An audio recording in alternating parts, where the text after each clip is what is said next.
Happy Valentine's Day. A little bit early. I was looking the other day for ideas for a Valentine's fundraiser that we're going to be doing and seeing lots of different crafty things for Valentine's Day and date night ideas for Valentine's Day. And I decided that I'm going to jump on the Valentine bandwagon too, except for that we're going to do something a little bit deeper than cute date ideas. Do you know what a healthy relationship looks like? You may not. I mean, obviously, if you're being beaten on a regular basis, it's a pretty good indication that that's not a healthy relationship, right? But a lot of times, especially if you haven't had healthy relationships modeled for you, and in this world of broken relationships, they're not super common. It can be really hard to know. If you haven't had them modeled for you and you haven't, like, researched it, how do you know? We're going to find out today.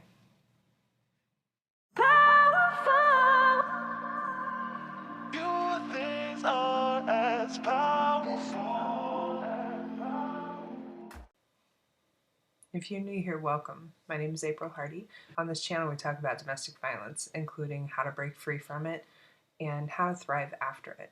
If you're not new, welcome back. I'm so glad that you're here. Thank you for tuning in. Thank you for learning and growing as a person. I look forward to doing this journey with you. In 2018, Dr. Andrea Bonnier, I think I'm saying that right, who is an author for Psychology Today, wrote an article titled, "What Does a Healthy Relationship Look Like?"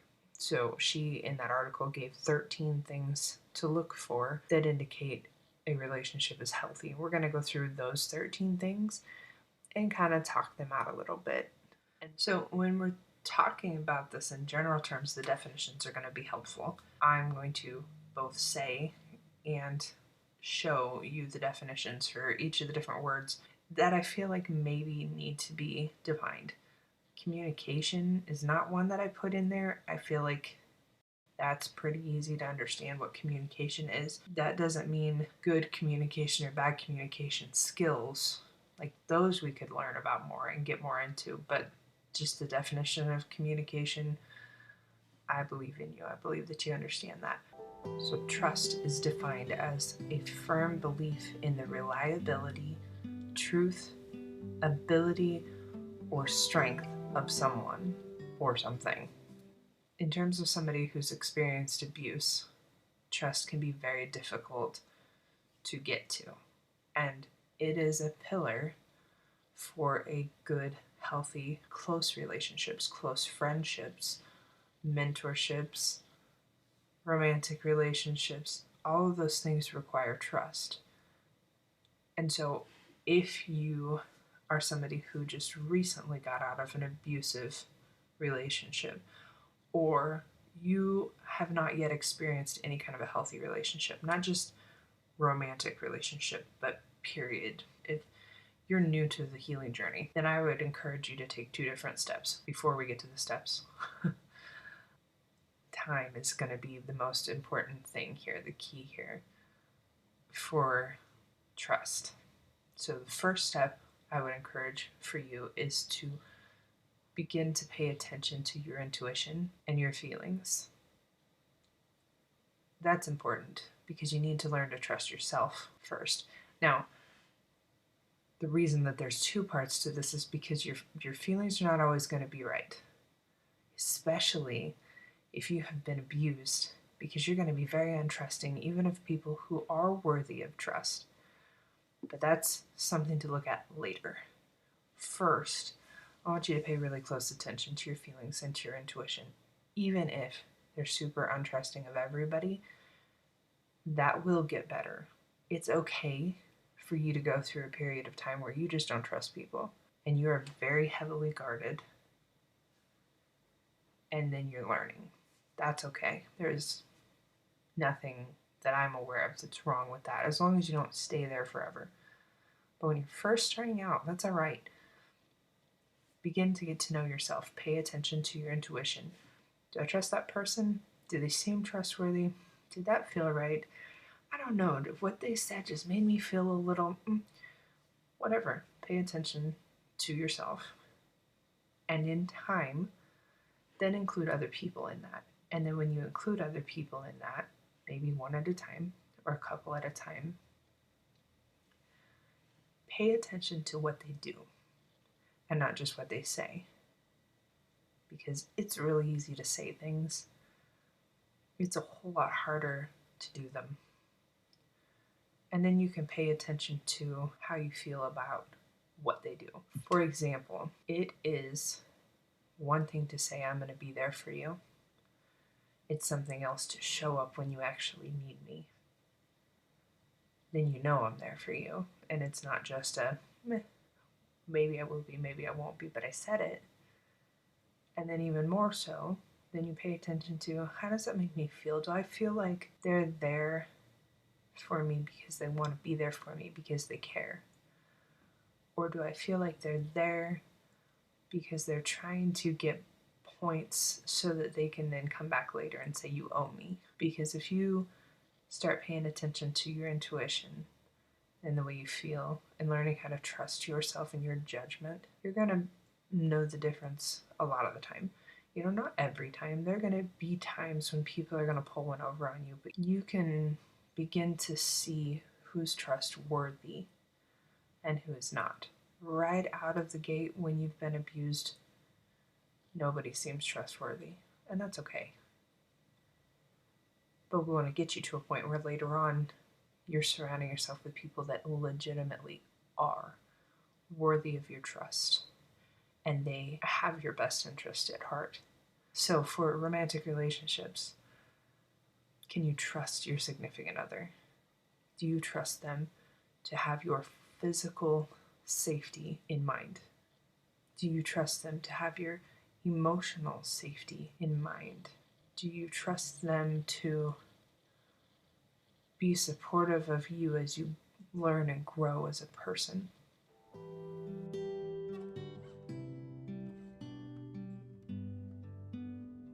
Room for growth. And there's one I don't feel like people talk about a whole lot unless they're talking about reasons to get divorced. And then it's like, well, people grow apart. You can't expect people to stay together forever because they grow in different directions, and yada yada. Room for growth is part of a healthy relationship. That's going into the relationship and staying in that relationship knowing that that person that you're with is going to grow. Hopefully. Hopefully they're going to grow and change as a person and get more mature and get more wise and go through experiences, and you're giving them room for that and they're giving you room for that, and not only giving one another room but encouraging growth and encouraging learning and encouraging having experiences.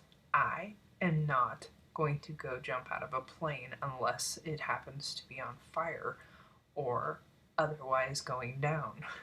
It's not going to happen. I love a couple of people that want to jump out of planes. I'm going to encourage that growth and that experience from the ground with a video camera. You know, am I going to tell them, no, absolutely, you cannot do these things that you want to do or learn these things that you want to learn because I don't like them? No, because that wouldn't be loving, right?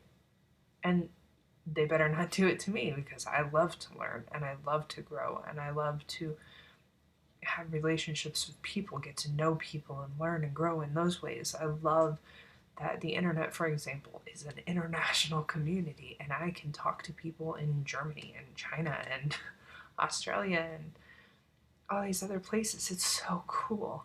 Last night I was laying in bed messaging with somebody from the Philippines. That's fantastic. It would be very difficult for somebody to be in my life in a healthy way and try to stifle that. If you love somebody, you're going to encourage that, sometimes through gritted teeth. Do I want my daughter to jump out of a perfectly good airplane? No. That is not something that excites me in the least. but I love her. And so I will be there cheering her on the ground. And the same would be true in a romantic relationship. Do you have room to grow? Room to change? Room to improve? You know, they say wine gets better with age. Hopefully, people do too. Does your significant other allow for that? Or do they want you to stay looking like you're 25 and acting like you're 25 when you're 45? Because that's not healthy. Patience is the capacity to accept or tolerate delay, trouble, or suffering without getting angry or upset. Patience, the ability to tolerate things you don't want without getting angry or upset. Abusive people are not patient. And if they are patient, it's just in an act to get something else. You know, if you're running late and they really hate that, but they're being nice to you right now,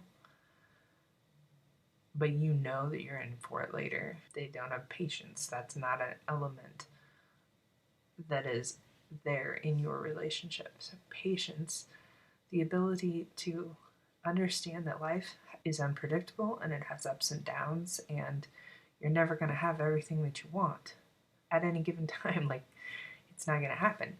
If you're in a healthy relationship, you both understand that, and you're both willing to work with what comes. Go with the flow to some extent. There's patience. Empathy is the ability to understand and share the feelings of another. Empathy is something that some people have a lot of and some people don't. Some people really struggle to share the feelings of others, to really put themselves in somebody else's shoes, so to speak, and try to experience what they are experiencing. If empathy is present, if you can come home after a hard day and tell your significant other about your hard day, and man, they feel for you. They're like hurting with you if you're hurting, and they get angry with you if you're angry because somebody did something they shouldn't have. And they can celebrate with you when you're happy. That's empathy. That's an indication of a healthy relationship. Affection is defined as a gentle feeling of fondness or liking. Some people think, when they think of affection, they think of like PDA, public displays of affection. Are they touching you, holding your hand, putting their hand on your back when you're walking, or putting their arms around you, or hugging you, rubbing your back? All of those things are acts of affection. Just sitting next to you, like touching, any type of loving touching, is affection. Showing the world, this is my person, and I'm so happy that they're my person. And sometimes it's showing the world, this is my person, and I'm happy that they're my person, but I'm not happy with them right this second. But I'm still glad they're my person. And that might be like, as opposed to, but it's not, you know what I mean? It's not abusive. It's still kind, touching. Kissing is another type of affection. Some people like to kiss a lot more than others like to kiss. People feel close with different types of affection, depending on their personal preferences. And if you're in a healthy relationship, then you know what your significant other's preferences are, and you're willing to meet them, and likewise, them for you. Interest is defined as the state of wanting to know or learn about something or someone. Interest. Wanting to know about you and who you are and what you like and what you want and what you dream of. And the same is true in reverse. That's a sign of a healthy relationship. Not taking one for granted, but I want to know all the time. I've heard people talk about, we've been married for 20 years and they still surprise me. And it's not because they don't know them, but it's that you can't ever fully know anybody. So, interest is this continuous state of I'm interested. I want to know more. I want to know you. What's new with you today? What did you think that you haven't thought before? How did you feel about this or that? Desire to know the other person. Flexibility, as far as relationships go, is defined as the willingness to change or compromise. If you've been in an abusive relationship, that is not something that they are accused of often. Being flexible or willing to compromise. Generally, that's not the case. Generally, it's this is what I want, and this is the way it's going to go. If in your relationship you have this give and take, this sometimes they're going to get what they want, sometimes I'm going to get what I want, sometimes we both get what we want because it's the same thing. But it's fluid and it adapts with the situation. It's always loving, you know. I can love my kids. That doesn't mean that I like everything that they like, but I'm willing to do what they like sometimes because I love them. Same thing with a romantic relationship. Appreciation is defined as recognition and enjoyment of the good qualities of someone or something. Recognition and enjoyment of somebody. The definition said the good qualities of somebody, but there's a song, Issues. She sings about, I got issues, but you got them too. And she's not necessarily appreciating the good qualities either, like she does. She appreciates the good qualities in this person that she's singing about, but she also recognizes that yes, every quality in this person's not great, but every quality in me isn't great either. And sometimes watching this person, when we screw up, it sucks, but watching them own that they screwed up and apologize for it and try to make it right, you can appreciate that too. It sucks when we do stuff that's not great, but we all do that sometimes. So appreciating, recognizing, being grateful for the good things in somebody, yes, and also their efforts and their willingness to try and their willingness to own when they're not great and their desire to be better. All of those are good things to appreciate. And if you have a partner that does that and you're willing to do that for your partner, that's a really cool thing. Reciprocity is defined as the practice of exchanging things with others for mutual benefit. Reciprocity means giving for mutual benefit. So I was trying to think of a good example here. Like, I don't know if it's a good example, it's an example. Say one of you in your relationship has to get up for work at 4 o'clock in the morning, and the other one doesn't have to get up until 8 o'clock in the morning.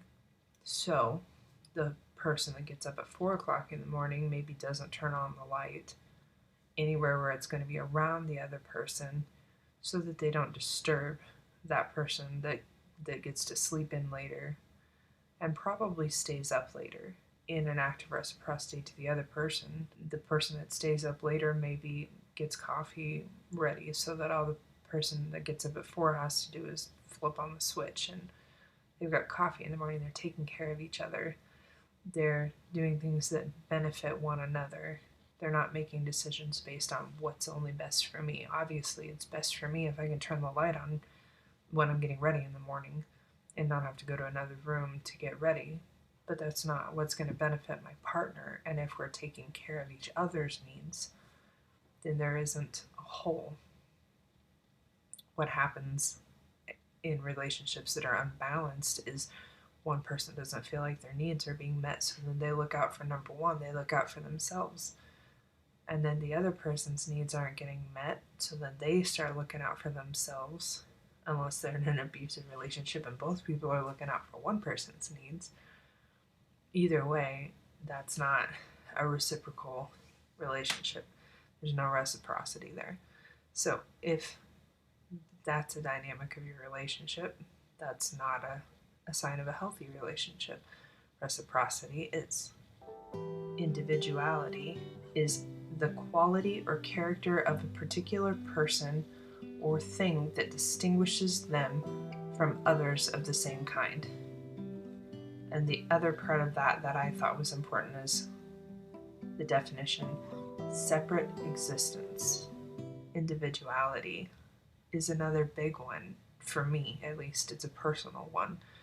I don't know about you, but I have this tendency in relationships to lose myself in the relationship. I have known a lot of other people that did the same.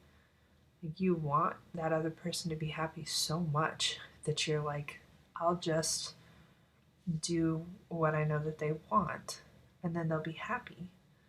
And that's great as long as you don't do it so much that you lose who you are. You'll also have to have boundaries, which is another one of those things. There's a line that says, this is where I stop. Like, I want to make you happy, and I'll do what I can to make you happy, but I'm not crossing this line. This is me. And in the past, I have definitely had issues with that. It's hard for me because I want to make people happy so much, especially my significant other, because I put all of myself into that most of the time. And so people who struggle with that, people who struggle with codependency, it can be really, really difficult for them to maintain individuality. So, a sign of a healthy relationship, individuality.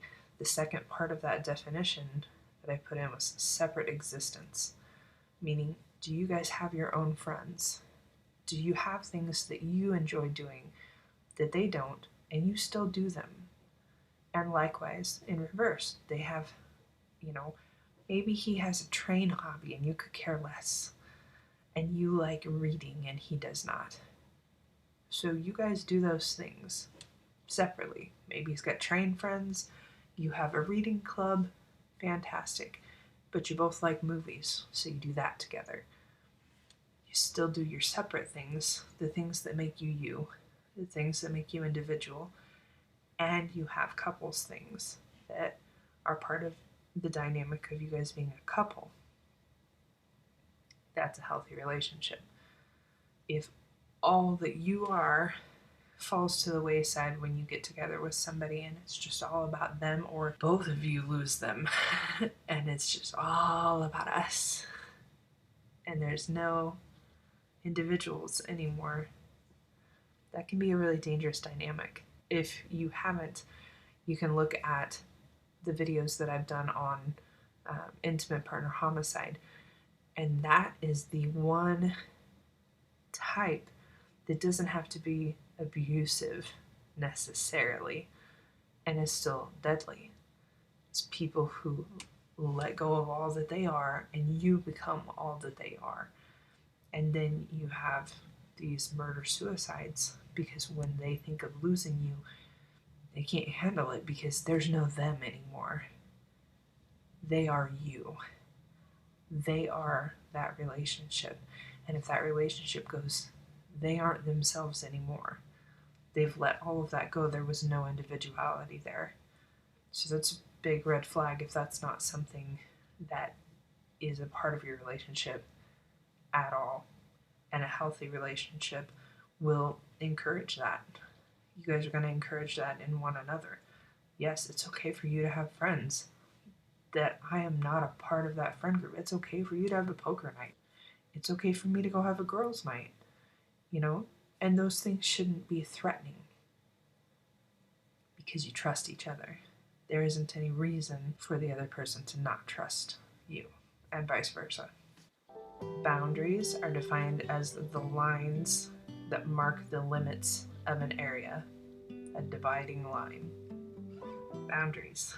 I pretty much already talked about that, but what are your limits? You need to have limits.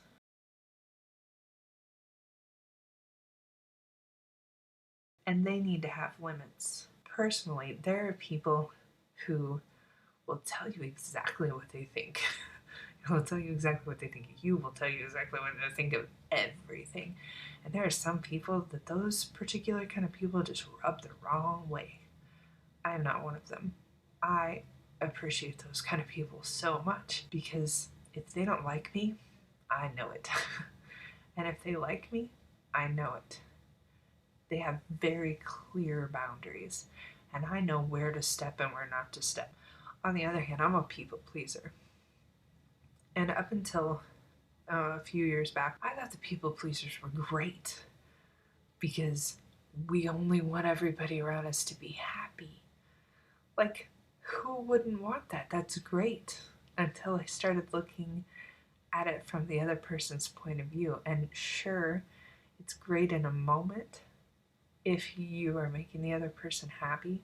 But if you're in a relationship with a people pleaser and they will not tell you what they actually want or need, and they will not tell you when you're doing something that upsets them until they can't take it anymore and then they lose it. Like, that's not healthy. And it can actually be very stressful to be in a relationship with a people pleaser because you don't ever know how to act. You don't know where their boundaries are because they don't want to tell you because they want it to be whatever you want it to be. But they're still a person.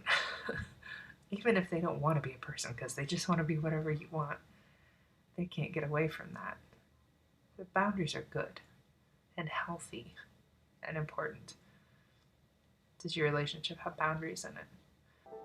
Openness is defined as lack of restriction, accessibility, or a lack of secrecy or concealment. Another word is frankness, honesty, and openness. I like that she put these together. Honesty, I mean, I defined honesty myself actually because I didn't like the definition that I found, but truthfulness. And then openness is a lack of concealment or secrecy. It drives me nuts when I have to argue with people that concealing things and having secrets is dishonest. It is, especially when you're concealing something so that you can make somebody believe something that's not true. That's not honesty. That's not openness, and that's not trustworthy. Respect is defined as a feeling of deep admiration for someone or something elicited by their abilities, qualities, or achievements. And there was another part to that which I thought was important in this case. Its definition is due regard for the feelings, wishes, rights, or traditions of others.